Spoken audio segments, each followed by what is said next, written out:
Assalamualaikum warahmatullahi wabarakatuh. Salam sejahtera bagi kita semua. Selamat datang kembali di 87 Channel. Kali ini kami akan membahas tentang Hayam Wuruk.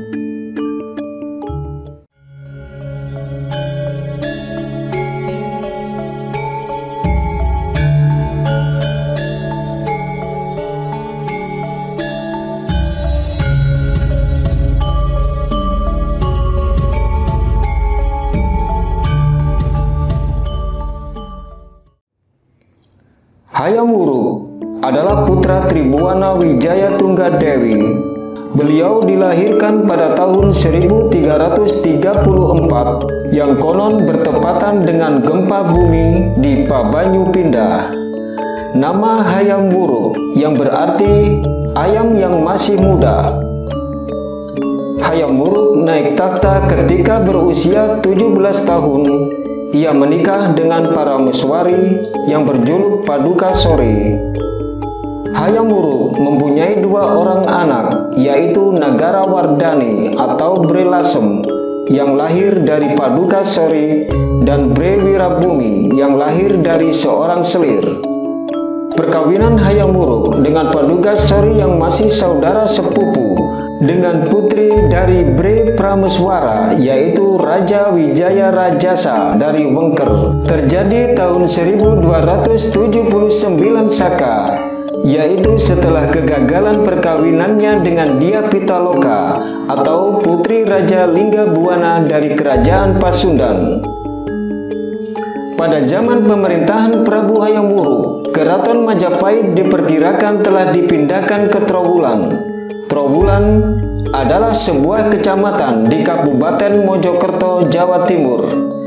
Pusat kerajaan berada di wilayah ini, seperti yang ditulis oleh Empu Prapanca dalam kitab Kakawin Nagara Kartagama dan dalam sebuah sumber Tionghoa dari abad ke-15.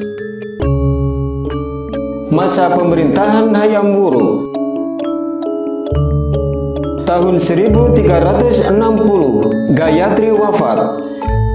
Maka Tribhuwana Tunggadewi pun turun takhta menggantikan ibunya, dan selanjutnya Tribhuwana menyerahkan takhta kepada anaknya, yaitu Hayam Wuruk, yang dilahirkan di tahun 1334 atas perkawinannya dengan Kertawardhana. Hayam Wuruk memerintah dengan gelar Rajasa Nagara dengan Gajah Mada sebagai patihnya. Wilayah kekuasaan Majapahit hampir meliputi seluruh wilayah Nusantara, bahkan semenanjung Malaya juga berhasil dikuasai Majapahit, kecuali Kerajaan Pajajaran atau Sunda yang belum dikuasainya. Beberapa peristiwa penting dalam masa pemerintahan Hayam Wuruk. Perang Bubat tahun 1357. Dalam kitab Pararaton dikisahkan peristiwa Bubat terjadi pada tahun 1257 Saka atau tahun 1357 Masehi di masa pemerintahan Hayam Wuruk. Ambisi Gajah Mada untuk menundukkan Nusantara mencapai hasilnya di masa ini, dari mulai Tumasek atau Singapura, Tanjung Pura, Bali, Dompo, hingga Seram. Seluruh penguasaannya menyatakan tunduk di bawah kekuasaan Majapahit. Tetapi dikala semua kerajaan yang letaknya relatif jauh sudah menyatakan tunduk, ada dua kerajaan yang sangat dekat, bahkan seperti halaman rumah sendiri, belum menyatakan tunduk. Dua kerajaan tersebut adalah Sunda Galuh yang berpusat di Galuh daerah Ciamis, dan Sunda Pakuan yang terletak lebih ke arah barat. Kerajaan Sunda Galuh saat itu dipimpin oleh seorang raja yang bernama Prabu Linggabuana. Di sebelah timur, wilayah Sunda Galuh berbatasan langsung dengan wilayah Majapahit di sepanjang Sungai Pamali.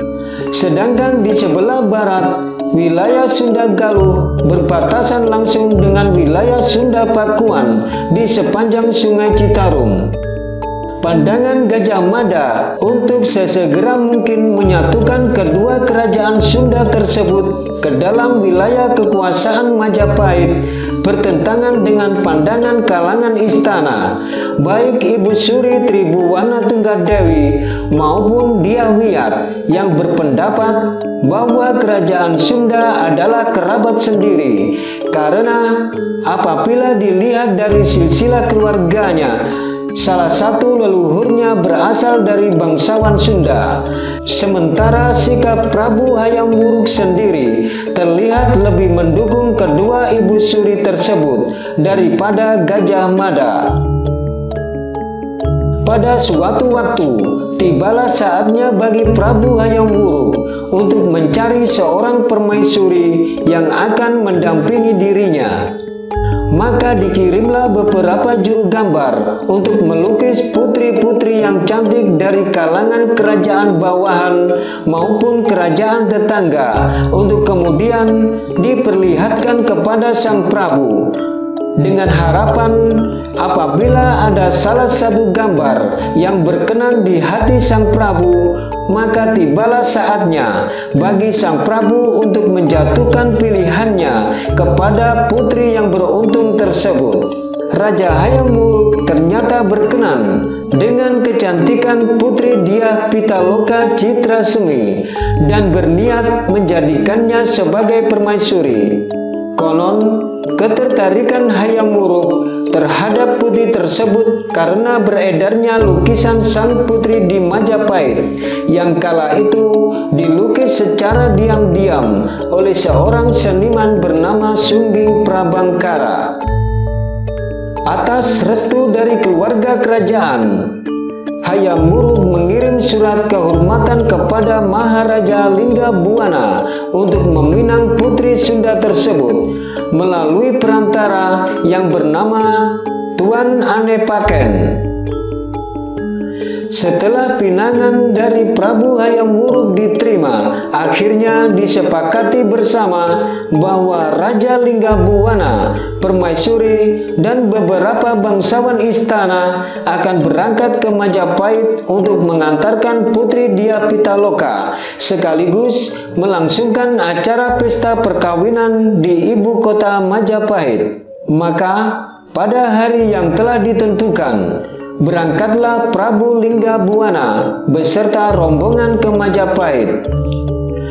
Tidak terlalu banyak pasukan yang mengiringi mereka, mengingat maksud dan tujuan sang Prabu ke Majapahit adalah untuk menikahkan putrinya Dyah Pitaloka. Catatan sejarah Pajajaran menyebutkan bahwa niat pernikahan itu adalah untuk mempererat tali persaudaraan yang telah lama putus antara Majapahit dan Sunda. Pihak Dewan Kerajaan Negeri Sunda sendiri sebenarnya keberatan, terutama mangku buminya, yaitu Hyang Bunisura Suradipati. Ini karena menurut adat yang berlaku di Nusantara pada saat itu, tidak lazim pihak pengantin perempuan datang kepada pihak pengantin lelaki. Selain itu, ada dugaan bahwa hal tersebut adalah jebakan diplomatik Majapahit yang saat itu sedang melebarkan kekuasaannya, di antaranya dengan cara menguasai kerajaan Dompu di Nusa Tenggara. Setelah rombongan sampai di pesanggrahan Bubat, datanglah utusan Gajah Mada yang menyampaikan maksud Gajah Mada agar putri Dyah Pitaloka diserahkan ke kerajaan Majapahit sebagai persembahan, tanda bahwa Sunda Galuh tunduk di bawah kekuasaan Majapahit dan mengakui superioritas Majapahit atas Sunda di Nusantara. Hayam Wuruk sendiri, menurut Kidung Sundayana, disebutkan bimbang atas permasalahan tersebut. karena Gajah Mada adalah Mahapati yang diandalkan Majapahit pada saat itu. Belum lagi Hayam Wuruk memberikan putusan, Gajah Mada sudah mengerahkan pasukannya atau bayangkaranya ke Pesanggerahan Bubat dan mengancam Linggabuana untuk mengakui superioritas Majapahit. Demi mempertahankan kehormatan sebagai kesatria Sunda, Linggabuana menolak tekanan itu. Satu lesatan anak panah, entah terlepas dari busur siapa, melaju menerjang utusan Gajah Mada tersebut hingga ambruk. Suasana pun menjadi tidak terkendali, perang pun tidak terelakkan lagi. Terjadilah peperangan yang tidak seimbang antara Gajah Mada dengan pasukannya yang berjumlah besar di sebuah lapangan di ibu kota kerajaan Majapahit yang menjadi lokasi perkemahan rombongan kerajaan tersebut. Setiap pasukan Pasundan yang menghadang kereta Gajah Mada berhasil disingkirkan satu persatu, sehingga peristiwa itu berakhir dengan gugurnya Prabu Linggabuana, para menteri dan pejabat kerajaan Sunda. Dia Pitaloka bunuh diri serta ayahandanya dan seluruh rombongannya gugur dalam pertempuran. Dalam kitab Para Raton disebutkan bahwa setelah peristiwa itu, Hayam Wuruk menyelenggarakan upacara besar untuk menghormati orang-orang Sunda yang tewas dalam peristiwa tersebut. Akibat peristiwa Bubat ini, dikatakan dalam catatan tersebut bahwa hubungan Hayam Wuruk dengan Gajah Mada menjadi renggang. Gajah Mada sendiri tetap menjabat Mahapati sampai wafatnya sekitar tahun 1364. Akibat peristiwa ini pula, di kalangan kerabat negeri Sunda diberlakukan peraturan esti larangan tika luaran, yang diantara isinya adalah tidak boleh menikah dari luar lingkungan kerabat Sunda, atau sebagian lagi mengatakan tidak boleh menikah dengan pihak timur negeri Sunda atau Majapahit. Akhir pemerintahan Hayam Wuruk. Hayam Wuruk wafat tahun 1369 yang diperkirakan dimuliakan di Tayung atau daerah Brebek Kediri, dan digantikan oleh keponakannya Wikramawardhana, suami dari anak perempuannya Kusuma Wardani. Sedangkan anak Hayam Wuruk dari istri yang bukan permaisuri, yaitu Bre Wirabumi, diberi pemerintahan di ujung Jawa Timur. Sepeninggal Mahapati Gajah Mada tahun 1364 Masehi dan Raja Hayam Wuruk tahun 1389 Masehi, Kerajaan Pemersatu Nusantara, Kerajaan Majapahit, pecah menjadi Kedaton Wetan dan Kedaton Kulon akibat sengketa keluarga yang saling berebut kekuasaan. Pertengkaran keluarga terjadi. Kelompok-kelompok pendukung dibentuk untuk saling menggalang kekuatan, bersengketa untuk merebut posisi kunci kekuasaan. Bau permusuhan dan saling curiga-mencurigai menebar di mana-mana di seluruh wilayah Majapahit. Nah sahabat, demikian sepenggal kisah tentang Hayam Wuruk.